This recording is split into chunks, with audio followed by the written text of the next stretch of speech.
जय हिंद। हमने प्रतिशत के पहले क्लास में प्रतिशत की बेसिक बातों को समझा। आज फिर से प्रतिशत की बेसिक बातों को समझते हैं और अगला पॉइंट को भी देखते हैं। तो सबसे पहले समझ लेते हैं प्रतिशत का अंग्रेजी परसेंट होता है। प्रतिशत का अंग्रेजी परसेंट होता है।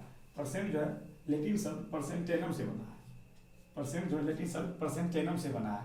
इसका अर्थ होता है 100 में या 100वां। 100 में या 100वां अर्थ क्या होता है? 100 में या 100वां।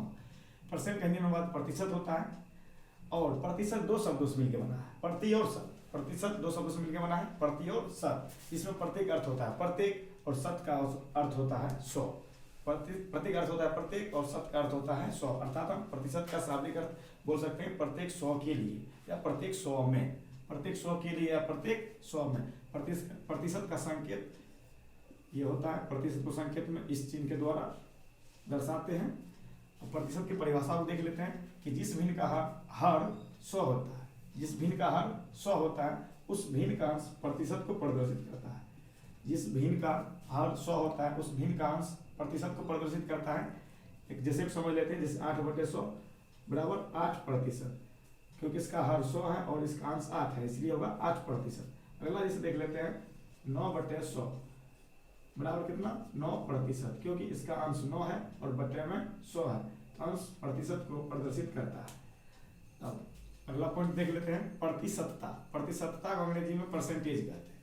तो प्रतिशतता के बारे में समझ लेते हैं। जब प्रति 100 पर गणना करके कोई परिणाम निकालते हैं, तो उसे हम प्रतिशतता में प्रकट करना कहते हैं। उसे हम किसे में प्रकट करना कहते हैं? प्रतिशतता। तथा उससे जो प्राप्त संख्या होती है उसे हम प्रतिशत कहते हैं। उससे हम क्या कहते हैं? प्रतिशत। इस बात को पहले वीडियो में भी हम लोग जान चुके हैं, फिर से रिपीट कर लेते हैं। जब प्रति 100 पर गणना करके कोई परिणाम निकाला जाए तो उसे हम प्रतिशतता में प्रकट करना कहते हैं। तथा उससे जो प्राप्त संख्या होती है उसे हम प्रतिशत कहते हैं, यानी प्राप्त संख्या प्रतिशत कहलाती है। नोट याद कर लेते हैं। प्रतिशत की कोई इकाई यानी मात्रा नहीं होती है। अब अगला पॉइंट है प्रतिशत का प्रयोग।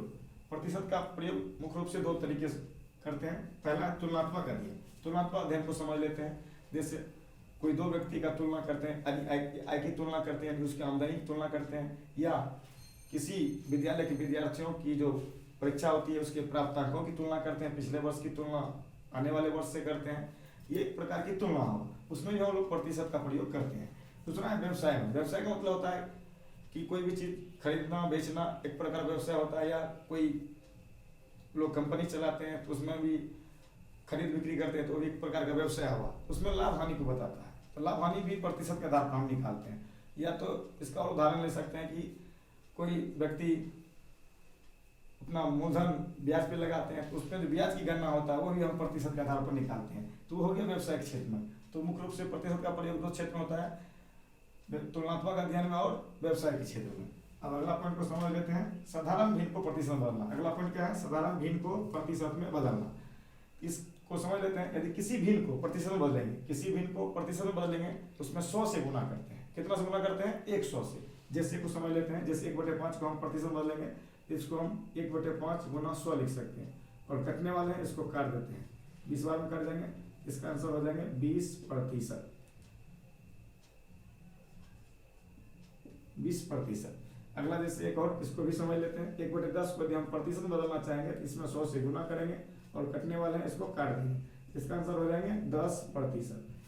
अब अगला पॉइंट को देख लेते हैं। अगला पॉइंट है प्रतिशत को भिन्न में बदलना। प्रतिशत को भिन्न में बदलना। किसी प्रतिशत को यदि भिन्न में बदलते हैं तो उसे हम 1/100 से गुना करते हैं। उसमें कितना से गुना करते हैं? 1/100 से। एक जैसे को समझ लेते हैं, जैसे 20% को, तो 20% को भिन्न में बदलेंगे तो 20 गुना 1/100।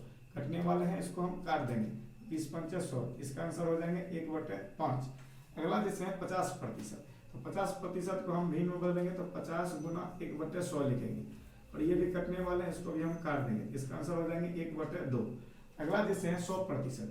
इसको यदि हम भिन्न में बदलना चाहेंगे तो इसमें भी 1/100 से गुना करेंगे, ये दोनों कट जाएंगे, इसका आंसर हो जाएंगे 1 हो जाएंगे।